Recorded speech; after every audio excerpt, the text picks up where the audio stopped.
This year, experience the NHL Playoffs your way. Want to watch a single? Do or die Game 7, a full week of heavy-hitting back-and-forth series. Then check out Sling's 1, 3, and 7-day passes. Watch the Chase for the Cup on ESPN and TNT, starting as low as $4.99. No long-term contracts or overpaying. Just live hockey at home or when you want it. Sling lets you do that. Visit sling.com to learn more.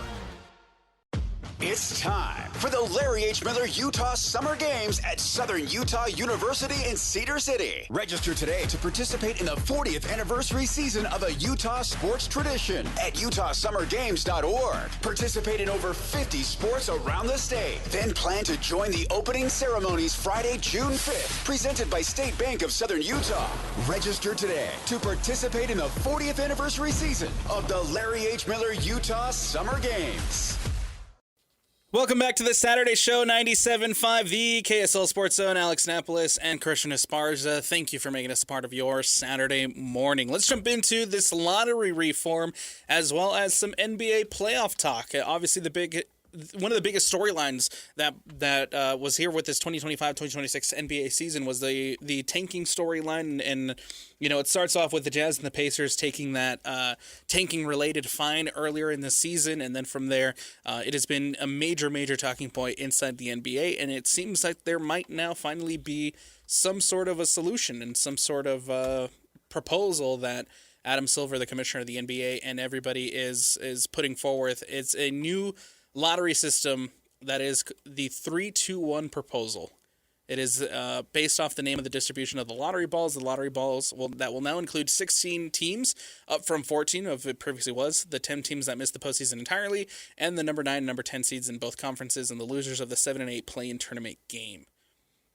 So you're expanding the lottery and also changing up the odds. As far as the new odds go, there is this quote-unquote relegation zone where the top 3 teams, or I guess the worst 3 teams, will not have the best odds. They'll sit at a 5.4% chance of getting the number 1 overall pick, whereas the 4 through 10 teams sit at an 8.1. Christian. Well, clearly Adam Silver doesn't listen to the Saturday Show. I am the Senate.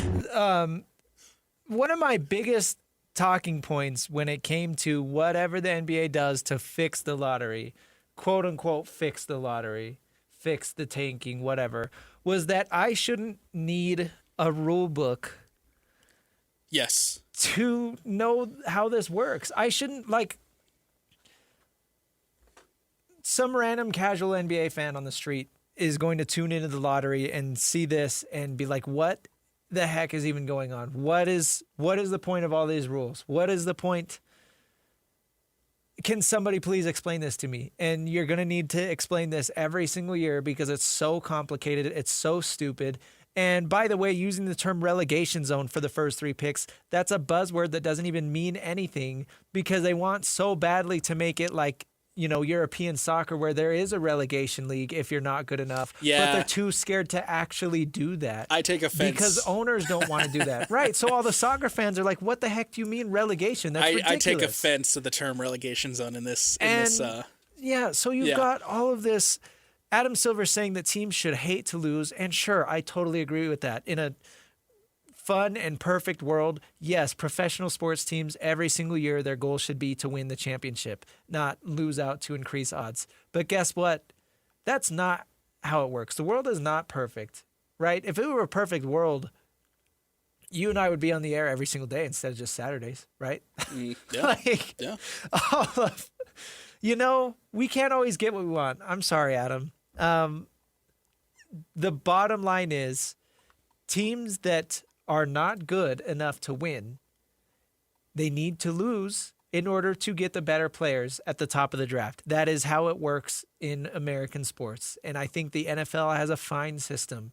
And sure, you get teams underachieving a little bit.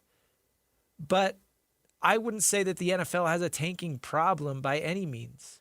If you look at problems in the NBA, I'd say tanking is more of a side effect of so many of the other issues, like stars refusing to go play in small markets. Yeah. And you look at like OKC and the flopping that you see every night with SGA and Chet Holmgren and stuff like that. Those are much bigger issues that the NBA is never going to address. Instead, they want to make things way more complicated than they need to be, just so Adam Silver can say that he's doing something as a commissioner. Especially for teams that are losing games or are quote unquote tanking to try to get the best available talent, and now you're completely stripping that away with going down from 14% right for the top 3 teams that we see in the current system that we have now versus a minus 8.6% chance of getting the number 1 overall pick now, with just sitting at the 5.4 because of the relegation zone and this daunting term that the commissioner is trying to use to scare teams away from being the bottom 3 teams. I don't even want to talk about percentage because it all, like, the more math and the more rules that you bring up, like, you're losing me. You're losing me. You're losing the listeners. You're losing the fans. Basically, all you need to know is the 3 worst teams in the NBA don't have as good lottery odds as the 4th through 10th worst teams. Yeah. For some reason, that's what Adam Silver wants to incentivize. And a worse issue is now you look at the play-in teams, and you've got some of these teams that if you're a play-in team, you have I just said I'm not going to bring up percentages, so I won't, okay? You have a certain percentage if you're a play-in team. But guess what? If you're right there on the other side of not being a play-in team, if you are the 10th worst team instead of being a play-in team, you've got a much higher chance of you get an additional ping pong ball. You get a higher chance in the lottery. Yeah. So why in the world would you ever want to be a play-in team if you have 3% higher odds just by losing a couple more games? So you're just changing who tanks. You're not changing tanking at all. Right. It doesn't feel like it's ending tanking. It literally just changes it. And I guess where you're going to tank, because now teams can position themselves, in November, December, and then come the end of the season, try to win a couple of games and make sure that you're in that 4, 5, 6 slot rather than making sure you're in the 1, 2, 3 spots. And it just feels unnecessary. No. It feels unnecessary, and it feels honestly quite unfair to the teams who are actually in the need of those high draft picks, and the teams that are going to end up in the 1, 2, 3 spots, and they're not going to have the best chances of getting that number 1 overall pick. I want to play a clip. I'm kind of surprising you with this one. Shams Charania was on Pat McAfee earlier this week, and it's funny because Shams, as ESPN's senior insider for the NBA, obviously he's just a talking piece for Adam Silver, essentially. Because nobody listens to Adam Silver. No. Nobody takes him seriously when he tries to sell an idea because everybody knows his ideas are garbage. So this stuff comes out, and it's basically Shams' job to try to convince everybody that it's a good idea. So he went on Pat McAfee earlier this week. Not only did he do exactly that, try to carry water for Adam Silver, he also takes an unnecessary shot at the Utah Jazz. And we'll get into that afterwards, after we play this clip. All right. This is Adam Silver's crack at trying to basically de-incentivize losing. And the NBA's, this is their version of relegating the bottom teams in the NBA. And so in all of American pro sport, once this is implemented May 28th in an owner's vote, they'll be the first league in American pro sports to penalize the bottom teams in the draft. It's not that you can't acquire players or can't build through the draft. It's just if you're openly trying to be at the bottom, or if you are at the bottom, you're going to be punished by it, by losing lottery balls. So basically in this format, if you're a bottom 3 team, you will have 2 lottery balls. If you're 4 through 10, you actually have 3 lottery balls. So in a lot of ways, if you're 1 through 3, you're incentivized to win at least enough that you're not at the bottom. So you're going to be trying to win. And then if you're 4 to 10, your goal is to try to win so you don't get sent to the relegation zone. So this is the NBA. And I was told Adam Silver had a call a couple weeks back, and he told the owners, he was very forceful with the owners. I'm not going to lie, there was a couple F-bombs in there. And he told, whether it was owners, GMs, everyone, you should hate to lose. Losing should be uncomfortable. People are now taking it as a badge of honor. And so this is the NBA. They are trying to take the step to crack down on this. And a lot of people might look at this as a radical approach, as an overcorrection in a lot of ways of what's happened in Utah and other leagues. So this is something that's obviously going to have major impact, not only this year, but years to come. Oh, yeah. There are 2 elements to this, Pat, I do want to point out. Mm-hmm. This now means moving forward, you can't pick number one back-to-back years, and you can't have a top 5 pick in 3 consecutive years. So that means teams like the San Antonio Spurs right now with Wemby, Stephon Castle, Dylan Harper wouldn't exist. A team like Oklahoma City back in the day with KD and all those guys wouldn't exist. The Rockets right now with the Men Thompson, Reed Shepard, Alperen Sengun, Jabari Smith Jr. wouldn't exist under this new policy. So this is the NBA trying to basically say F you to teams that are trying to lose. Watch out, Wow. Alex. There were a couple F-bombs in the owner meeting. Adam Silver's really serious about this one, Alex. Wow. Shams doesn't even believe what he's saying. No. And for him to use Utah as the example, again, Okay. it's what we've been talking about for the last couple of months. Why is Utah all of a sudden the poster child for all this? Because it's the Utah Jazz, and I hate that this is the way it is. I don't know if many Jazz fans realize this, but the Jazz are hated by everybody in the NBA, and I don't know why. I don't understand it. I couldn't tell you. And maybe it's because they were kind of villains in the Stockton and Malone days. Maybe it's because they're a small market team. Maybe it's because of everybody's preconceived bias about the state of Utah. I don't know what it is, but people hate the Jazz, and I can't stand it.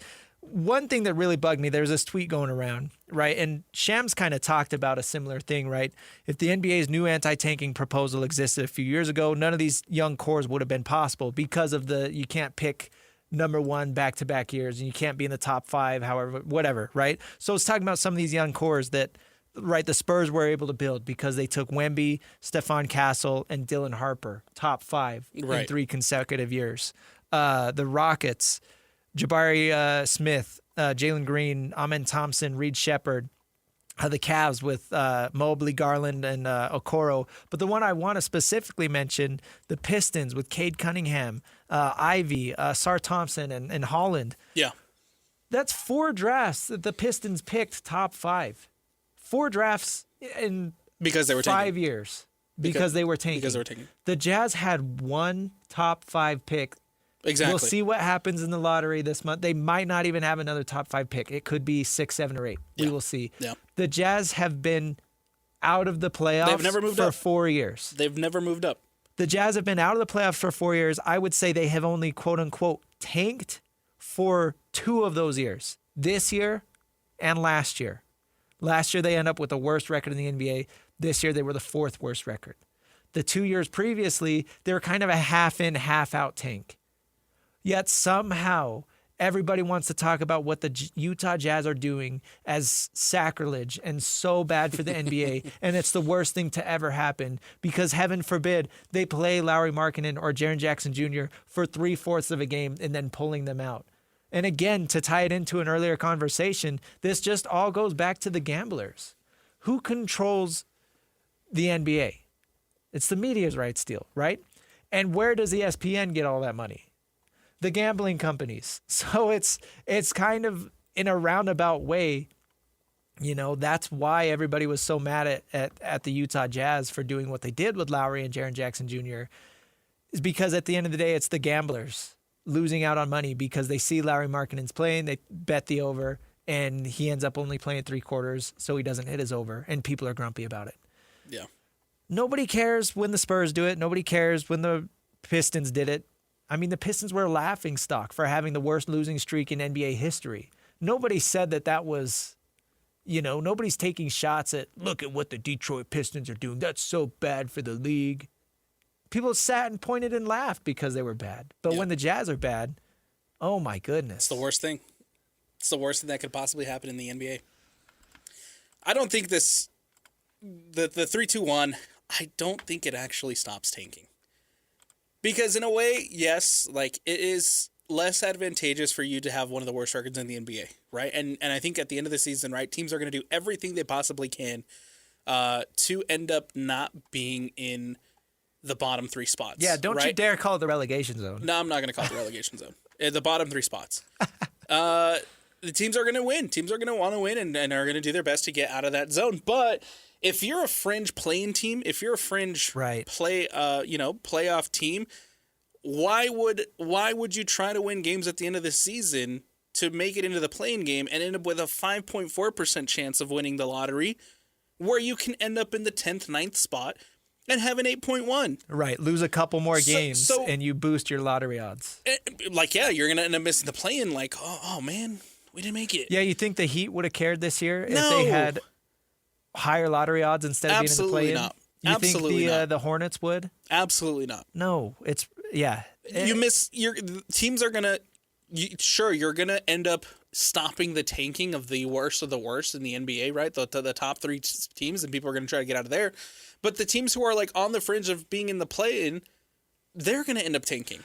So you're just moving who and where the tanking comes from. And that's backwards to me anyways, because you would think the teams that are in conversation to be they're playoff good enough teams, to get in the play-in. right? Theoretically, they are better than the teams at the bottom of the NBA. So why would you care if the bottom teams in the NBA are not winning? Why would you care if the three worst teams in the league are the three worst teams in the league? Yeah. You should care if the 10th, 11th, 12th worst teams in the league, right there in the literally in the middle, Yeah. you should care if they're not taking steps to become better. So that's what I don't get. I don't know who Adam Silver expects the play-in tournament to be for now.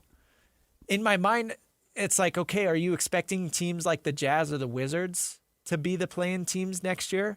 And I can sit here right now and say that I think the Jazz are going to be better than a play-in team.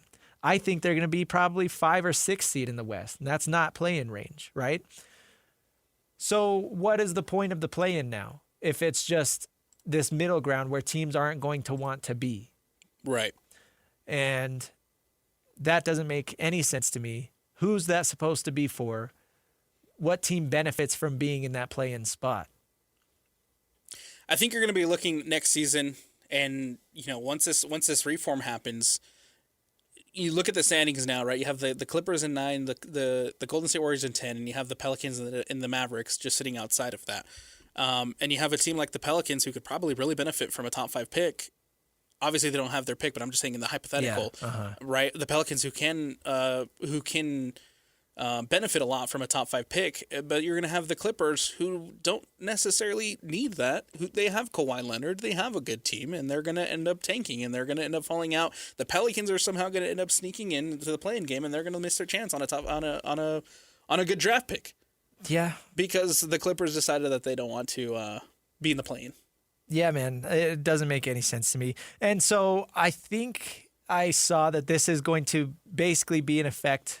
It's going to be reevaluated in 2027. I think is what I saw. Yes. It's going to be reevaluated eventually because the CBA expires in 2029. Oh, 2029 is when the CBA So they're going to give expires. us 3 years. Probably. Okay.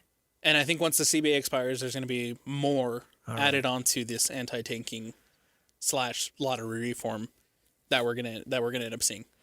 I will personally apologize to Adam Silver if this cures tanking. Emperor Palpatine does not need an apology. I am the Senate.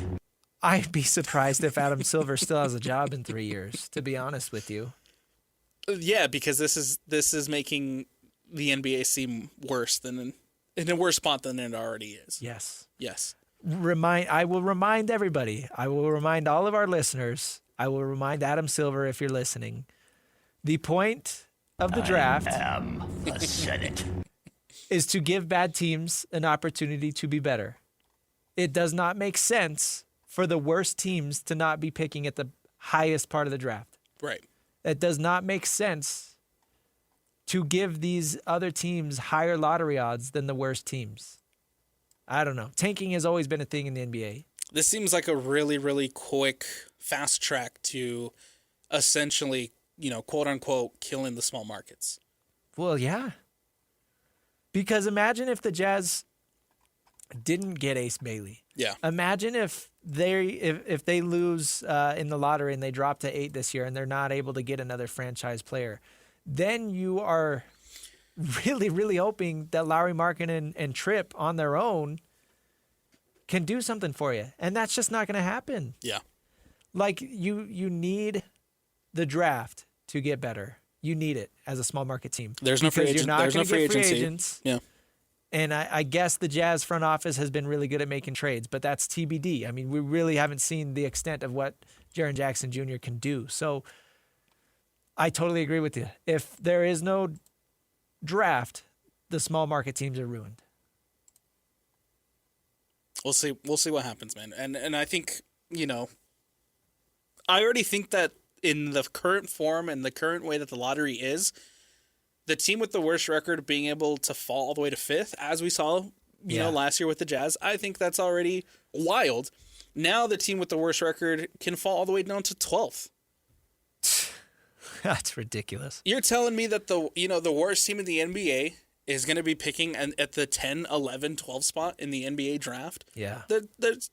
In a weaker draft, that's going to be detrimental to franchises. Obviously, this draft's a little bit different, and it's not going to apply to this draft, but I mean, when you have a draft like the one that you have coming up here in a couple of months, you can probably find a decent player at, down in the 8, 9, 10 spots.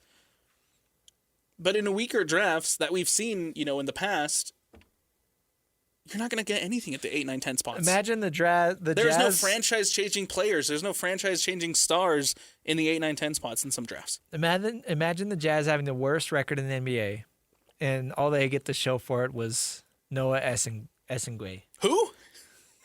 Noah Essingwe. That's the dude who the Bulls drafted. Remember, he was posterized in Summer League, and he was turned into a meme. And that's the last that anybody's ever seen. He was the 12th pick in last year's draft. Now, admittedly, the Trailblazers drafted Cedric Coward, who has been really good at number 11. And the Pelicans drafted Derek Queen at 13, who was really good. But again, that's no Ace Bailey. Yeah, that's not. It's not a franchise-changing player. No. And I don't know, man. It just doesn't see. It's just wild to me already that the worst teams could fall to 5 in the current model, and now you're essentially allowing them to free fall down to all the way to a potential 12 in this new system. NBA so you lottery really tomorrow. You really are screwing the worst teams in the NBA. Yes. We'll see. May 10th, man. Week from tomorrow. It's crazy. Big day. It's weird that it's on a Sunday. It is weird that it's on a Sunday. But we'll be there. We'll be watching. And everybody can put out the good vibes now, man. Yeah. The Jazz are moving up. Shout out JJJ Jazz Forge in the YouTube comments. Jazz getting their guys just in time before they're relegated to the relegation zone. Couldn't agree more. Stop saying relegation zone. This is not the EPL. It is not. No, it's not. But in the sense, though, I do agree with this comment because it is great that the Jazz are now moving on from this quote-unquote rebuild at the perfect time. That is a great point, yeah. And I do love, again, we have not even mentioned that this show. Like, I was having a conversation with a friend yesterday. Man, the playoffs suck this year. But it's a different feeling watching the playoffs.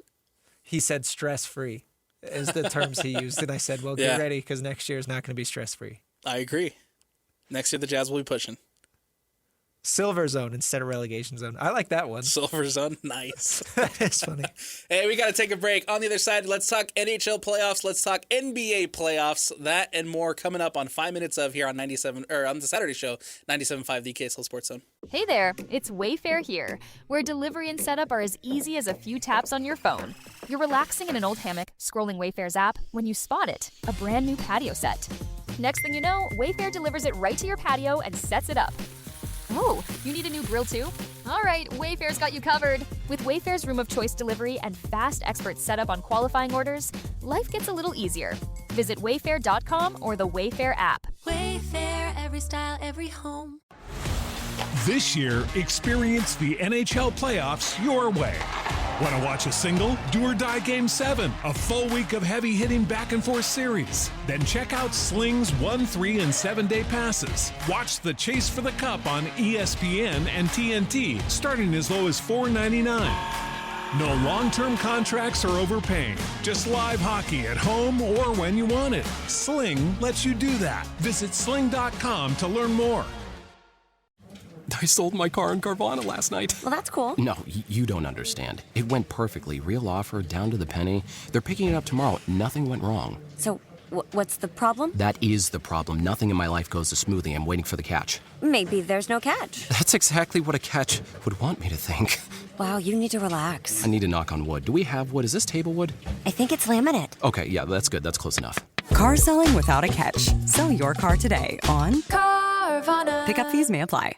It is the Saturday Show, 97.5, the KSL Sports Zone. Alex Napoles and Christian Esparza here with you on a Saturday morning. Let's jump into 5 minutes of, and we'll hit both the NHL and the NBA playoffs. Let's start in the NBA. Christian, are you still on the Rudy Gobert train? Oh, I've dude. seen a lot of mixed reactions from people, from you Jazz fans and people in the state of Utah about whether or not they're happy for Rudy moving on and taking down the Nuggets, and then there's some that are not on the Rudy train, and they're very anti-Rudy Gobert. This might take up the whole segment, but that does remind me of a question I wanted to ask you. Yeah. Has it got to the point where Rudy Gobert is going to be remembered more as a Timberwolf than as a Jazzman? Oh, that's a great question. That is a really, really good question. I think, and this is probably some bias here being in the state of Utah and having the Jazz right across the street from us, but I think I'm always going to remember as Rudy Gobert as a Jazzman. Yeah, I disagree. We'll see what the Timberwolves do this year. I think it banks on what happens if they go to another conference finals, even if they don't go to the NBA finals. Yeah. But you got to remember his reputation here in Utah. Like all people knew him for was getting turned around by Luka in the playoffs. Yeah. You remember the one clip, I can think of it right now, where Luka turns him around in the playoffs, and it went super viral, and everybody was just clowning on Rudy, saying how overrated he was, and we knew that he wasn't.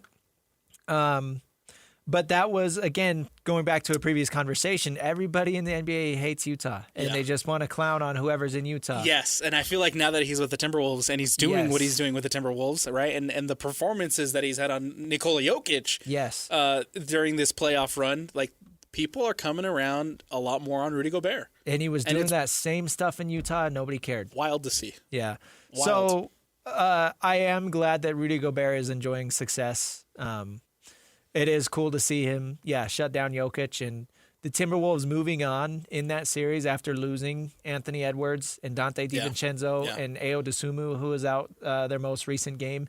And you've got guys like Jaden McDaniels and Rudy Gobert stepping up. That is cool to see. I like the Timberwolves, man. They're a really fun story.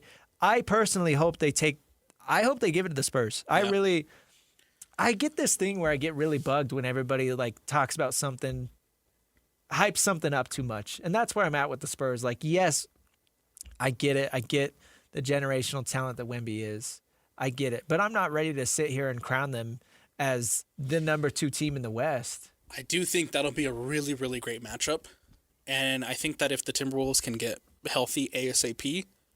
The problem is they won't. The problem is that they won't. They're not going to have Anthony Edwards until at least game 3 or 4. Yeah. And I think that's going to bury them early. If they were fully healthy, I honestly, right now, I would take a fully healthy Timberwolves over a fully healthy Spurs.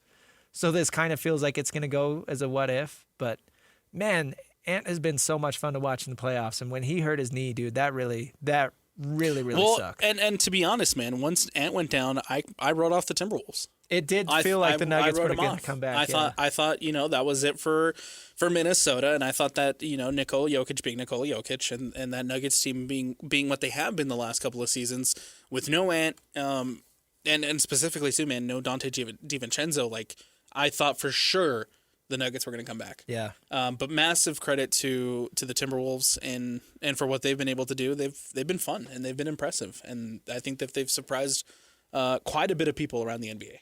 Did the Lakers win a single game against the Thunder? Oh, no. You don't think so? No. Maybe one. Maybe one. I'm going 4-1 Thunder. 4-1. Pistons Magic. Who takes that? Series tied 3-3. Game 7 coming up for the Pistons. I think the Pistons will figure it out. Pistons figure it out. They move on.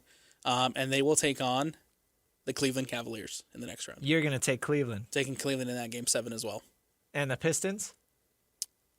You said you're taking the Pistons? Yeah, okay. Pistons. I agree on Pistons. I'm going to take the Raptors over the Cavs.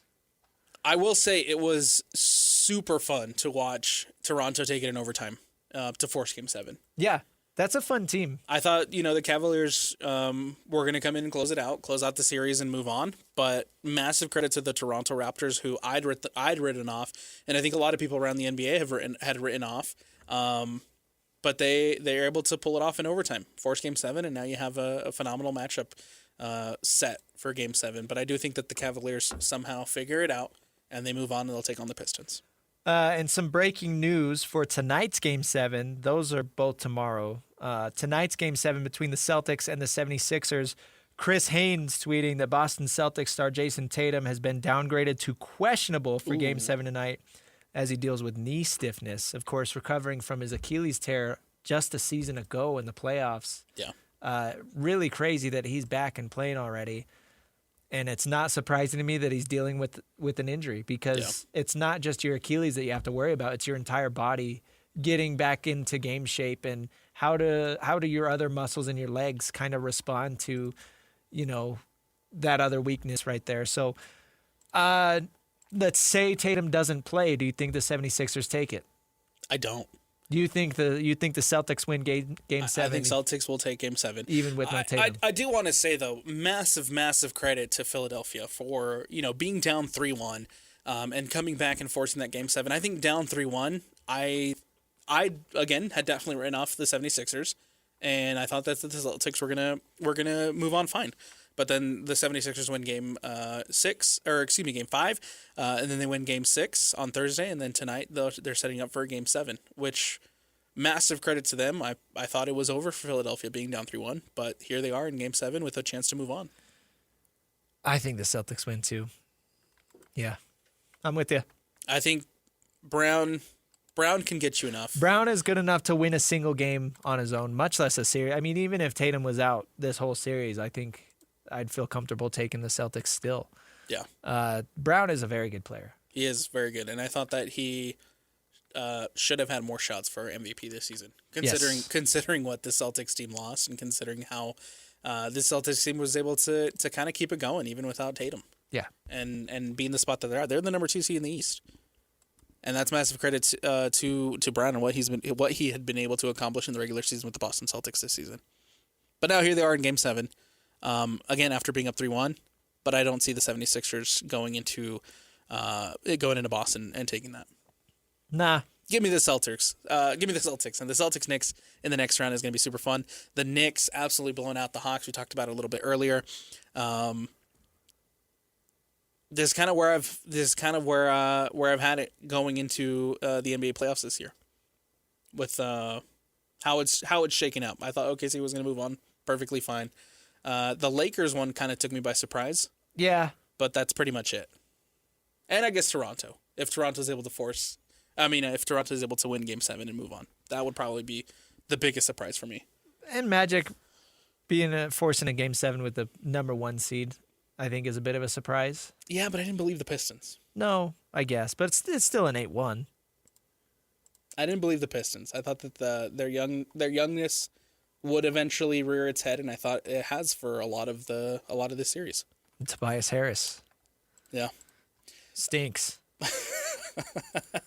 Moving on to the NHL playoffs. The Avalanche, of course, win that series 4-1 against the Kings. The Stars and the Wild. The Minnesota Wild, man, close out the series. They take it 4-2 against the Stars. They end up winning that game 5-2, and I thought that was such a phenomenal series.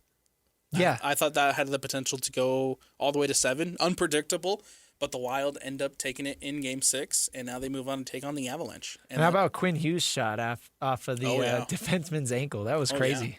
Yeah. That move for Quinn Hughes, massive. Yeah, they traded for him just ahead of the trade deadline, and that's what you like to see, man. Some of these organizations taking big swings. They already had they gave one of their big stars the highest paying contract in NHL history in the preseason, right? And then they still feel like that's not good enough. They go out and get one of the best defensemen in the entire NHL in Quinn Hughes, and clearly that made them a better team. We'll see if they push Colorado at all. I don't know. I think with the way that they played against the Stars, there's potential there. Yeah, and with the wackiness of the NHL, I don't feel comfortable saying that like anybody's untouchable, you know? You know what's crazy too? I think with this matchup, with the Avalanche and the Wild going head-to-head here in the second round, that is going to be a much harder and much tougher matchup, in my opinion, than whoever wins out of the Golden Knights and the Ducks. Oh, I agree 1,000%. The Ducks are on the similar... I talked about it earlier. They are on the same kind of timeline as the Mammoth, right? And it's funny, I bring up the Ducks and some other teams you can think of, like the Islanders to an extent, but they're Eastern, right? But like San Jose and some of these other Western teams that have been picking near the Mammoth in the last few drafts, and they've all got their young talent, and everybody's ready to start taking the next step forward. And one thing I didn't bring up earlier, I think this playoff series the Mammoth had against the Knights really establishes a true rivalry, by the way. Oh, absolutely. With the Golden Knights. Especially with the way the series started. Yes. Yeah. Yes. Oh, yeah. And the regionality and all of that. But then you look at some of these other young teams like the Ducks and like the Sharks in particular. I think those are some other teams that are going to be kind of hate watches for Mammoth fans, because it's like those competing all the who's time. going to see the most success the quickest, I guess, out of these teams exiting their rebuild and taking the next step. Well, so I hope the Ducks lose in 4. So far, it's the Ducks, man. I hope the Ducks lose in 4. I hope taking down Edmonton is massive for them. They win that series 4-2, and then you have the Oilers, who last season were in the Stanley Cup final. They lose to the Panthers, and now this season booted in the first round. 2 years. That's how much longer Connor McDavid has left on his contract. Yeah. 2 years. Did you see his comments after the loss? Yeah. We're an average team. We're an average team. He wants out so bad. Ooh. 2 years, and he's going to be in Utah. It's bold. Calling it out. That's a bold statement. 2 years. Bold statement. We have our first second-round matchup that starts up today. It is the Hurricanes taking on the Flyers over in the Eastern Conference. That game comes up tonight at 6 p.m. Mountain. The Hurricanes and Flyers. The Flyers move on 4-2 after taking down the Penguins. The Hurricanes got a sweep of the Senators, and now they move on to that matchup. The Sabres still waiting for their opponent in the next round. There is a Game 7 that was forced in the NHL, and it is the Lightning and the Canadiens going toe-to-toe for a Game 7 that's set tomorrow at 4 I can't p.m. believe Buffalo's the number 1 seed. After not making the playoffs for like 15, 16 straight years, and then they come in, they're the number 1 seed. That's what happens when you trade for Josh Doan, man. I know. Shout out Josh Doan. Puts you over the top. Yeah. Josh Doan, he's been I joke, but he's been a fun story for the Sabres. He really has, and he's clearly helped a ton. And you know what? He's become a fan favorite, man. Everything that I've seen online about Josh Doan is love him. They love him. They love him. And he deserves it. Absolutely. They take down the Bruins 4-1 to close out that series. Boston, you know what, man? What was the overtime game? I'm going to bring in Sean because Sean's our local hockey guy. That overtime game was super fun, and the goalie for the Bruins was phenomenal. Yeah, Swayman. Yeah, Swayman was awesome. I call him Save Man, but it's just my own little nickname. But yeah, and then Pasternak with the filthy finish to win that game. Yes. Force the Game 6 and then laid the biggest egg last night. Dude, Boston had 21 penalty minutes in Really? Game 6. Buffalo only had 2. Wow. And it was the most That's inconsequential 2 ever. Really? Bruins, just getting called for some of the weakest things. I mean, I'm biased. I get it, but that's funny. It was terrible. Terrible reffing last night. Not why they lost, though. Another overtime game, too, in that Game 6 for the Tampa Bay Lightning and the Montreal Canadiens. The Canadiens end up winning that one 1-0 to go back to Tampa for Game 7. That I'll be very interested in watching. Now that the Mammoth are out, Christian, are you still going to be tuning into the NHL playoffs? Are you still going to be glued in as you have been the last couple of weeks? Totally. I think the Stanley so Cup playoffs are so much fun, even if you don't have a horse in the race, And even last year to an extent, but mostly the year before when it was first announced that the Coyotes were going to move to Utah, everybody started watching because it was right about the time that the playoffs were starting, right? Yes. So everybody kind of caught the playoff bug and was watching that year's playoffs. I think there's a ton of great storylines like the Avalanche and the Wild. I think that's going to be a great series. We'll see if the Flyers can push Carolina a little bit. Carolina looked really, really good against the Senators, but the Flyers making a big move for Zegras.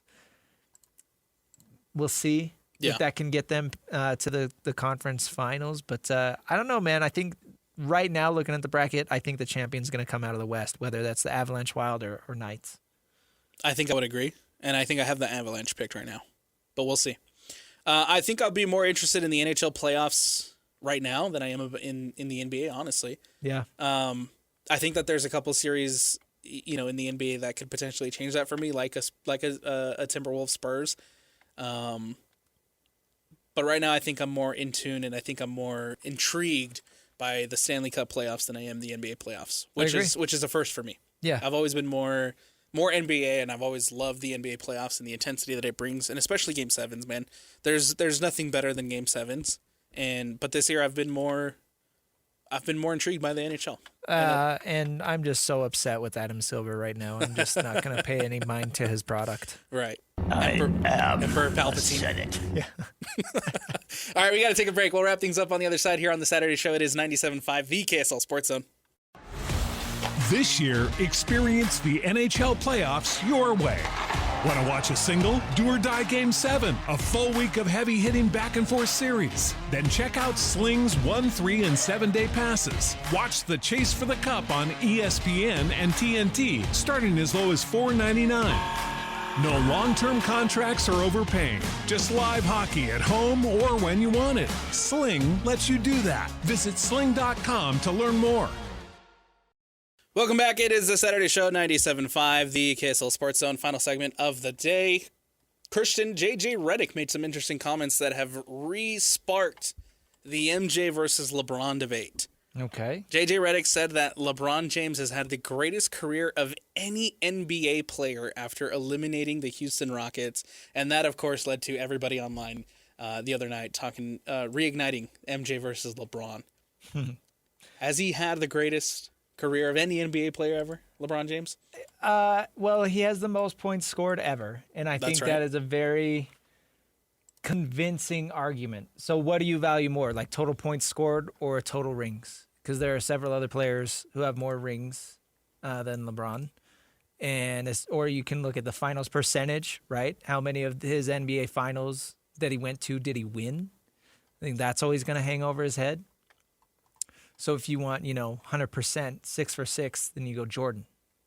If you want most rings ever, you go Bill Russell, right?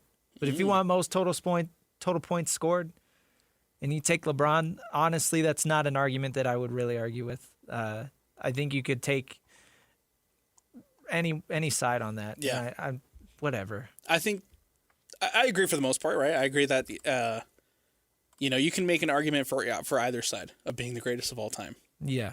But there's no denying that LeBron James, growing up watching LeBron James and then having LeBron James in the NBA for as long as that I've been alive, and watching his career and watching where he is now, and then watching him single-handedly lead the Lakers into beating the Rockets. There's no denying that he has one of the greatest careers ever. Oh yeah, it's either him or Michael. Yeah. I don't see how you can insert any other name in the conversation. I can make an argument for either way, and sometimes and there is some recency bias there for me too. But sometimes I'll watch LeBron and what he's doing now and what he's doing today, and I'll be like, oh yeah, LeBron's the best of all time. But then I'll remember, you know what, Jordan's the greatest of all time. What's crazy? It swings back and forth for me every once in a while. This is LeBron's 9th season with the Lakers. His longest tenured team. LeBron James has been a Laker for more time than he was a Cavalier or a Heatle. A Heatle. I don't know if that's what you call him. Well, that's a little deceptive, I guess, because he did 7 years with the Cavs and then 4. So you counting so his total time, I guess. Or consecutive, yeah. But consecutive, yeah. 9 years already. Can you believe that? Time flies, man. It feels like just the other day we were watching the announcement of LeBron being announced to the Los Angeles Lakers. Now here we are with him. Yeah, I remember where I was. Do you remember where you were? On the verge of retirement. I don't think I do. I might have been in school. It was in the summertime. Oh, then I don't know. Yeah. I can't remember. Where were you? I was in Minnesota at my grandma's cabin by the lake. There you go. Today's schedule looks like this. Real Salt Lake taking on the Portland Timbers. Pregame starts up at 1:45 today. Kickoff at 2:45. You can catch that on both 97.5 and 1280. The Utah Royals taking on Angel City. 6:15 pregame with a 6:45 kickoff on 97.5. And then you can catch the Salt Lake Bees taking on the Sacramento River Cats. 6:20 pregame on 1280. No more hockey. No more hockey. And don't tune in thinking you're going to get hockey. There's no more hockey. I know. Would have been fun to have that Game 7 tomorrow. I would have loved to have the Game 7 tomorrow. And I think, I'm still disappointed there's not a Game 7. I think there's a lot of people around the city of Utah that there's still not a Game 7. But as we mentioned earlier, man, there's still so much positives to take away from this Mammoth, from the Mammoth making the Stanley Cup playoffs, and so many positives that you can take from their bright future and what's to come for the Utah Mammoth. Can't wait. Absolutely. Christian, thanks for hanging out, man. I love Saturday mornings, dude. Absolutely. I love being here. Can't wait to be here next week. Big shout out to Sean behind the glass, pushing the buttons, making the magic happen, and big thank you to you for listening and tuning into the Saturday show. Don't forget to listen all week as we break down the Mammoth being eliminated from the Stanley Cup playoffs, as well as everything NBA and everything NHL playoffs on our weekly shows. Make sure to download the KSL Sports app to take us anywhere you go. This has been another edition of the Saturday show here on 97.5, the KSL Sports Zone. This year, experience the NHL playoffs your way.